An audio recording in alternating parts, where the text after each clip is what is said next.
Welcome to the second installment of MODcast, candid conversations with industry leaders and innovators. On this session, we sit down with thought leaders and innovators across industries to learn how they got where they are and what marketing strategies helped them along the way. Lindsay Lyons is the VP of Corporate Marketing at Epicor Software. I personally know her from her days at Dell Computer, where she learned how to be a professional cat herder and all the while leading their content marketing strategy. Among her many talents, she's especially passionate about content as well as a damn fine leader. She's a proud graduate of Purdue University, even though Duke basketball is better. And without further ado, let's get started. You're not going there. No, still not correct. Not correct. Okay. All right. Well, thanks for joining, on this beautiful 100-degree May day. Yes. Summer is here. Summer is here. I want to talk a little bit. You and I have talked about this in the past, and maybe we're just making up words. But talk a little bit about data-driven storytelling, because I think you're big in the content world among others. I come more on the data side. We're both marketers, right? And I've never really seen those two put together. In many ways, either conceptually or otherwise. So I'm kind of interested in exploring that as a topic to start, and then we can kind of take it from there. Sure. Data-driven storytelling is basically how I do what I do. And what I always tell people is when you know who your target audience is, you don't have to guess what they are interested in. You can go out and pull social listening reports, content listening reports, even their SEO and engagement click-through email data, and see what's getting them to take the actions that you're wanting them to take. And when you connect that with the marketing material that you've produced, you can start to see trends of what topics, themes, solutions are getting the most engagement with that target audience. And then through marrying that with your kind of third-party listening data and seeing what other themes and topics they're interested in, you don't have to guess. You know what's getting them to engage. If you have the luxury of market research, you can also, talk about or start to pull in, again, insight around what's driving them to even engage with this type of stuff, right? So what are the market forces that are happening? Because the data-driven storytelling is all about knowing that the reason people engage with content in the first place is to either solve a problem or capitalize on an opportunity. And you just have to figure out what that challenge or opportunity is, and then how your product addresses that, and you're golden. I'd say the last element, which is also pretty critical, is once you pull that data, you'll see what form factor or what channel they like to engage with. So is it video? Is it YouTube? Is it infographics? Is it white papers? And so then once you know what you need to say and what you want to say, you can figure out how to say it, and it takes the guesswork away. No, that's great. This is always my question, right? We go back a ways, right? But was there a point where something clicked for you, or has it always been, and I'll give more context, on the data-driven part, right? Because a lot of times storytelling is seen as a completely different competency than data, right? Yeah. And so, I personally have not seen many professionals other than, honestly, yourself, who's brought those worlds together, right? And we push it a lot, but I think a lot of it from what we've seen is what I call just a lack of comfort. Because usually we're working with content folks, and it's like, look, I came from a content side, maybe PR, maybe copywriting, right? That kind of come up through the ranks. You mind talking a little bit about that journey, to use an overused phrase, for you? I can give you the exact moment the light bulb came on. I was working on the behaviorally triggered email program for Dell with you, Scott, but you were on the data and kind of the program coding and design side. I was sitting on the content side, deciding what content could and should be served up for each of these behavioral triggers, right? And we had put a bunch of stuff into market, and it was, again, very, very Dell, very technical, very academic. And we started collecting data, looking what was getting clicked on, what was getting engaged with, what was then being reserved to people because of the engagement rates and whatnot.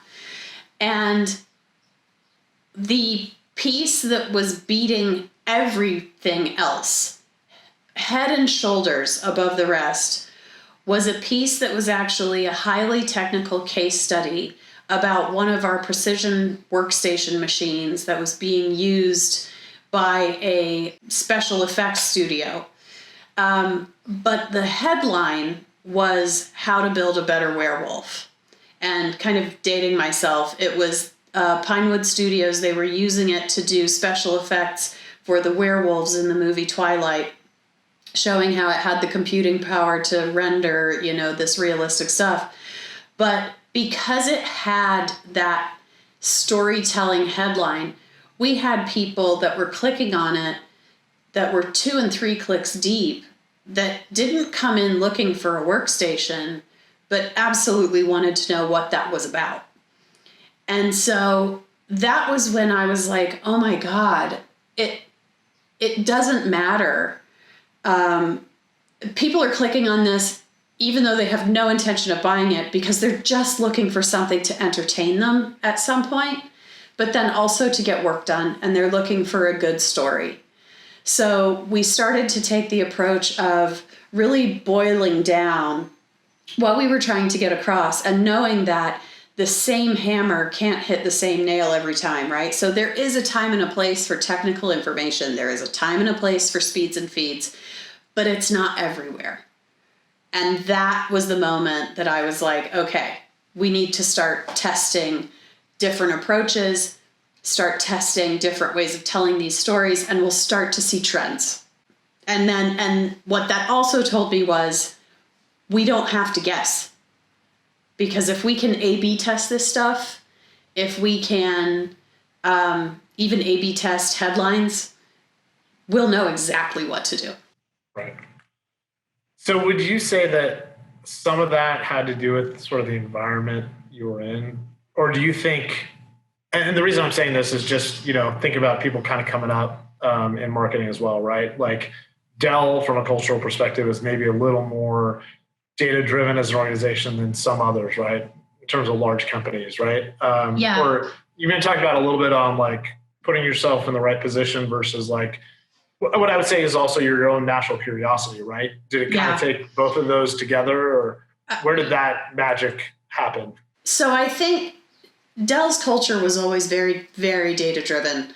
So there was always a necessity to assign some kind of measurement to what you were doing. However, I think the light bulb that went off for me was, you can marry the art and the science. And it doesn't have to take the humanity out of what you're doing. And I think what that environment did for me was to see that the science can inform the art, and the art will actually influence the result of the science and the data.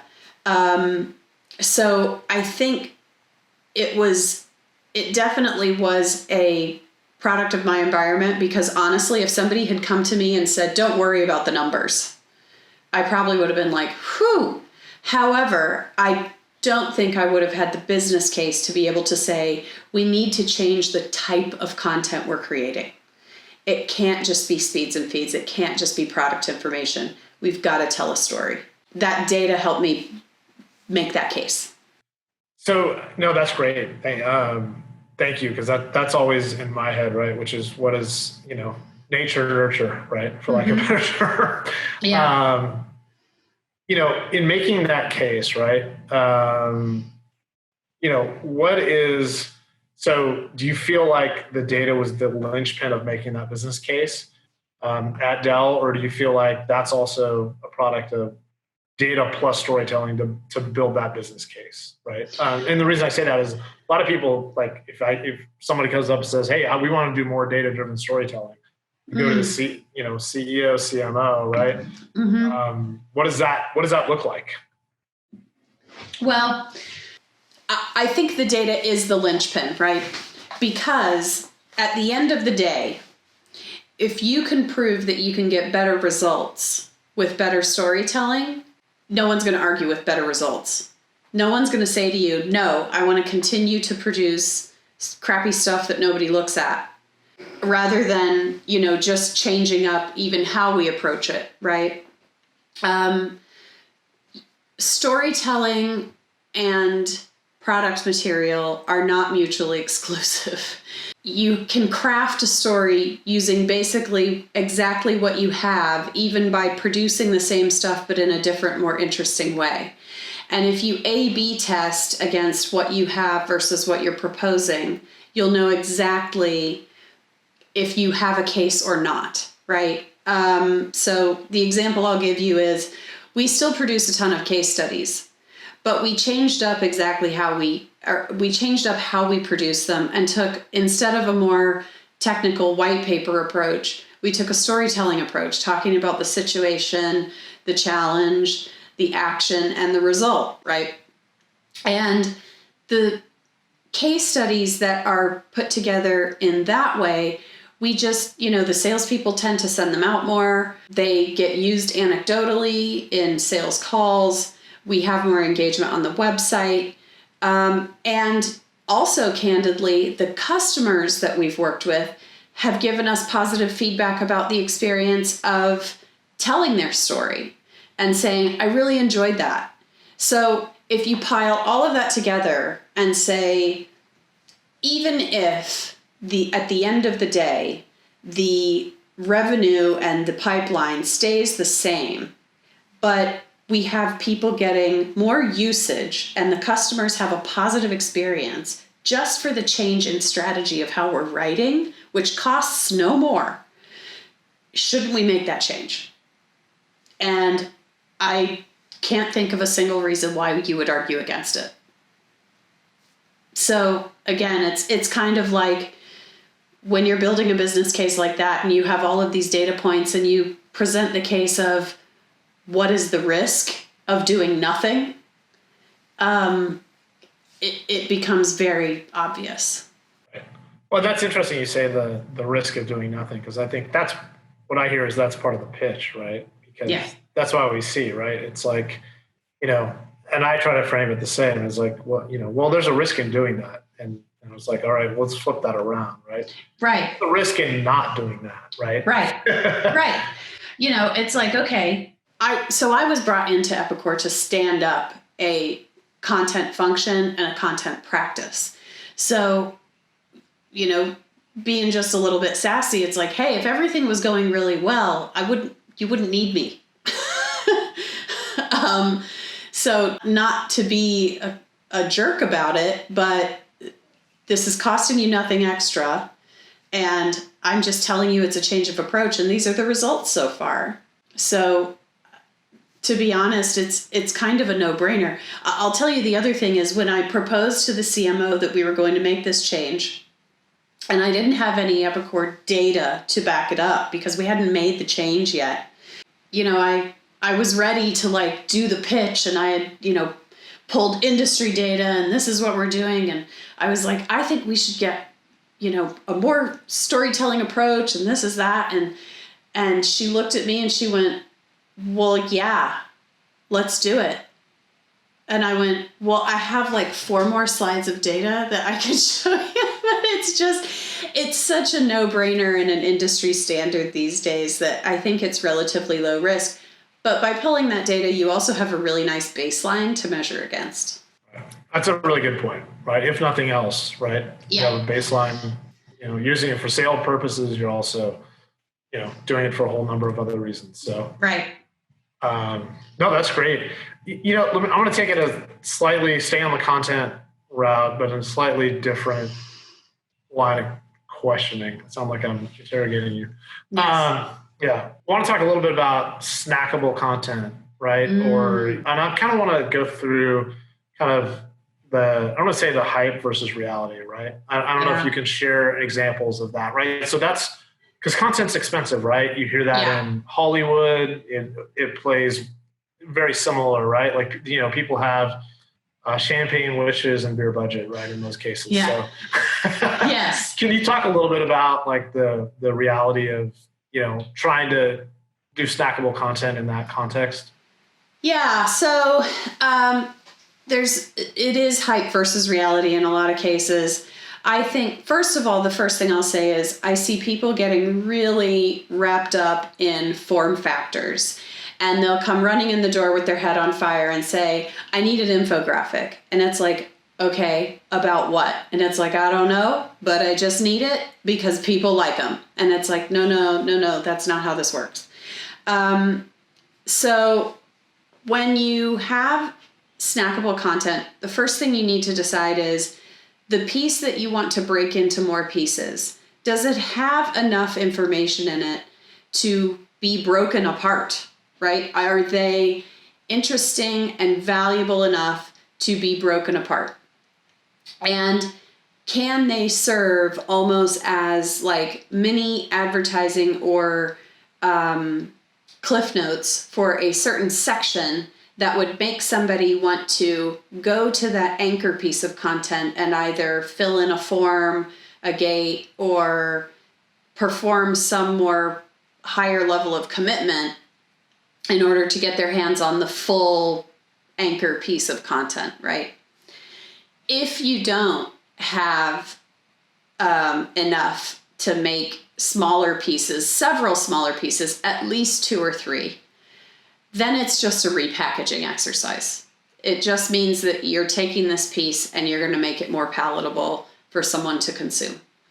The next thing I see is, people say, okay, this white paper has 3 sections. That means we're going to make 3 smaller pieces. And I'm going to make an article, an infographic, and a social campaign. And it's like, no. Don't confuse your snackable pieces of content that you need to go out and use to tell your story with the ways that you're going to reach your audience. So email, social posts, those aren't the vehicles that you're going to use to tell your story. The snackable piece is what's going to do that. And then the last piece of advice I'll give is there should be connective tissue between each of your snackable pieces and that pillar piece because they are built off of each other. And your goal and the whole strategy behind snackable pieces, remember, was binging. You want people to get lost in how great your content is and consume all of those 3 smaller pieces and sign up for the bigger piece, right? Because then you're like indoctrinating them. If you haven't built the experience that allows binging, you've shot yourself in the foot.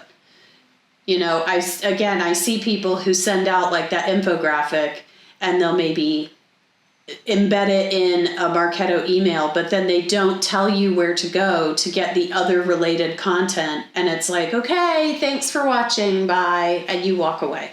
You've just killed half your effort. Yep.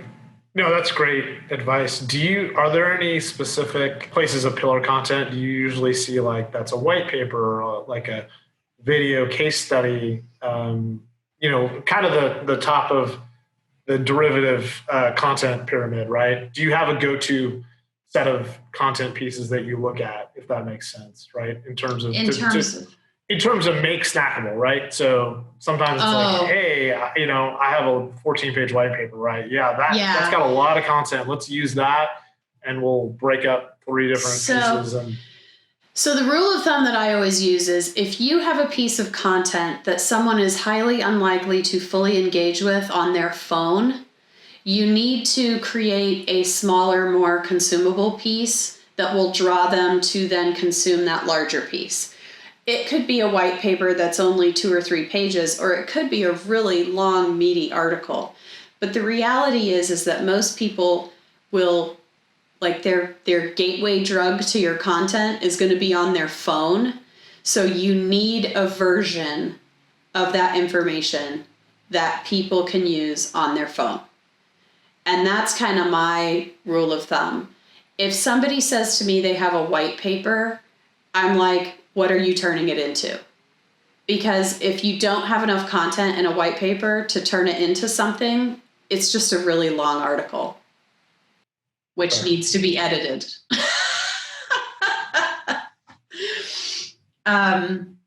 So that's how I think about it. You can turn anything into snackable content, but the first question I would ask is, should you? Okay. Who's going to want to read it? Right. Fair. Yeah. All right. Well, I want to go another route, maybe back down, some of your international experience, right? Because I think we talked a little bit about content, a little bit about your background, right? You've lived internationally, you've worked internationally. What is the most interesting story, business or otherwise? Yeah, it's business actually. So I was on a business trip. So this is in my days at Dell, and in one of my roles, we were asked to travel around to all of the global field marketing teams and train them with our content strategy that, allows for the best of data-driven storytelling, customer-focused storytelling, and really helping folks turn that corner from kind of batch and blast marketing to this marketing automation. So we were sent on the tour to our South American and Central American field marketing teams. And it was a 10-day trip with 7 flights. So colleague and myself, my boss actually, we flew down, started in Brazil. It was 2 weeks before the Olympics, so it was a little bit crazy. Not as crazy as I thought it would be. It was very quiet because everyone was on strike. I was like, oh, this doesn't bode well for the Olympics. Yeah, it was fine. First lesson learned was, hey, guess what? In July in Brazil, it's winter. And Brazil's a very large country, so the further south you go, the colder it gets. And so instantly caught a cold because we packed for July. So then our next stop was Panama, hands down, like the most beautiful place, absolutely wonderful, couldn't recommend it enough. And then our last stop was Mexico City. So by the time we'd been to Mexico City, we had been on 5 flights in 6 days. And so we flew into Mexico City on a Monday, and we'd worked all weekend, and our directive was, you can take the Monday off because you've been working so hard, and then you'll go in, you'll train the team on Tuesday. We were like, okay, great. So we decided to go sightseeing in the city center, and by this time, again, like absolutely exhausted, not really paying attention the way that you probably should in the city center of Mexico City, and went to the Zocalo, where there is, the ruins of the Aztec city that it sits underneath almost all of Mexico City. Well, all museums in Mexico City are closed on Monday. So we were like, well, this is just great. Now, there's an open air part of the museum where you can kind of look over railings and look into the city ruins. And we're looking over the city ruins, and this guy, very official looking young man with a lanyard and a clipboard, came over and said, the museum is closed today. And we were like, yeah, we know. Only afterwards did we realize he was speaking English from the start, which, he goes, but it's okay. We have an extension of the museum just around the corner that you can come and see, some of the original ruins underneath in this area. And I was like, I don't know. Is it free? He's like, oh yeah, it's absolutely free. I'm like, okay, let's go. So my boss and I, also another female, bop off down an alleyway where another young guy comes over and is like, oh, are you going on this tour? And they were like, yes, we're about to start it. So it's two dudes and us. And I'm still like, well, this is weird, a little bizarre, but should be fun. So we're about to walk into this building. And the guy with the lanyard turns around and goes, by the way, when we walk in here, we're going to have to walk through the store to the back of the building. Don't talk to anybody and don't look at anybody, or they'll think you're going to buy something. And I was like, oh, this is really weird, because the people in the store should know that this is happening if there's a museum in their basement. So still not saying anything. Walk back, and he's like, stop at the top of the stairs that go into the basement. So we get there, and I remember thinking to myself, this is a really bad idea. Nobody knows where we are. We're heading into a basement, and we've just had to avoid eye contact with anyone who could have given us any kind of help. But it would be rude to leave, because this man seems very enthusiastic about his basement museum.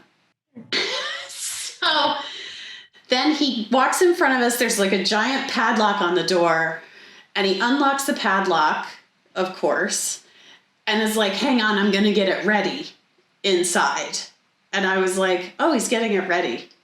And I look at my friend, my boss, and she's like, and I was like, what? She was like, no. And then he throws open the door. Okay, come on. So we walk in, and he goes, walk into the middle of the room. It's like just a cement basement. He closes the door. There's no lights on. And she grabs my hand and goes, if we get murdered, it's all your fault. Only then was I like, oh my God, we are locked in a basement with no lights on, with two dudes in Mexico City, and no one knows we're here. Our phones aren't working because we're in a basement. And what are we going to do? Well, come to find out, it was a totally legit museum. The reason you were in the basement is because that's where the original street level of the city was. He was turning on like these special lights so that it didn't fade the murals that were painted on the city walls. But this is after a solid 5 minutes of us thinking we're going to be murdered. And it was like murals about the afterlife, and this is what the Aztec afterlife was, and this is the road to death, and all of this. And I'm like, it's pretty stressful. I'm not really enjoying this, even though I'm a history buff. So on the way out, he's like, I hope you enjoyed it. Please sign our guest book. And this is a new tour, so if you could give us any advice, we'd really appreciate it. And I was like, I would really work on the entry spiel to this museum, because it really did feel like we were about to be killed. And he was like, oh, that's so funny. So we leave the museum, and walking outside, and a ton of alarms start going off everywhere. And I was like, oh my God, they found bodies in there or something. And people start running out of the buildings. And my boss looks at me and is like, you know, when the locals look nervous, you should be really, really nervous. And I'm like, yeah, but my nervous bone is like worn out. I just mentally fought for my life for about 30 minutes in there. And it turned out it was an earthquake. We didn't feel the earthquake because we were outside, but the city was about to like go on lockdown because there were going to be aftershocks. And I was like, we just need to get back to the hotel. Well, maybe you were trembling at the same vibration rate. Probably, most likely. She was like, we just have to get out of here. And so then we went into the office the next day and told everybody what we had done. And they were like, you do realize that Mexico City has a very high kidnapping rate. And we were like, huh. Yeah. Good information to have had yesterday. Yeah. Well, right. I mean, you know. We lived. And you're fine.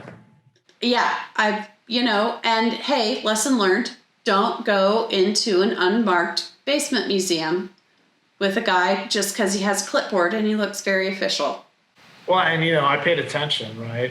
The word free seemed to be the hook. The free thing was it. I was like, I'm not going to go to your private scary basement murder museum and then have to pay for it. So, let's just do that. And then the other thing I learned was anyone can make a lanyard with a laminating machine. So let's pay attention to that too. Those are all really good lessons. Those are all, I think people can get a lot from that. Just general and personal safety. Yeah, that reminds me, last year with my entrepreneurs group, we went to Mexico City because they're a sister city. And there was a big bus that 50 business owners got on, and there was a huge sign that says like entrepreneurs like here. And I was like, boy, this seems like a really good target bus to kidnap. I mean, yes, just really. And we're not really being very sort of discreet about the whole thing. No. And I will say, like, it was a totally legit thing. And the guy was a very nice guy, and it was a really great museum. It was a really great experience. But I was like, I think part of what was so freaky was I never felt in danger. I have been to some truly dodgy areas of the world. And where I probably should have been most on my guard, I was not, because I was like, it's beautiful and the food's the best I've ever had and the people are lovely. So I never entered into the equation. Well, that's a theme on the second show, right? The first show is had Brazil, which personally the only country I've really been afraid for my life. And it's a lovely country, but I was afraid for my life in Brazil.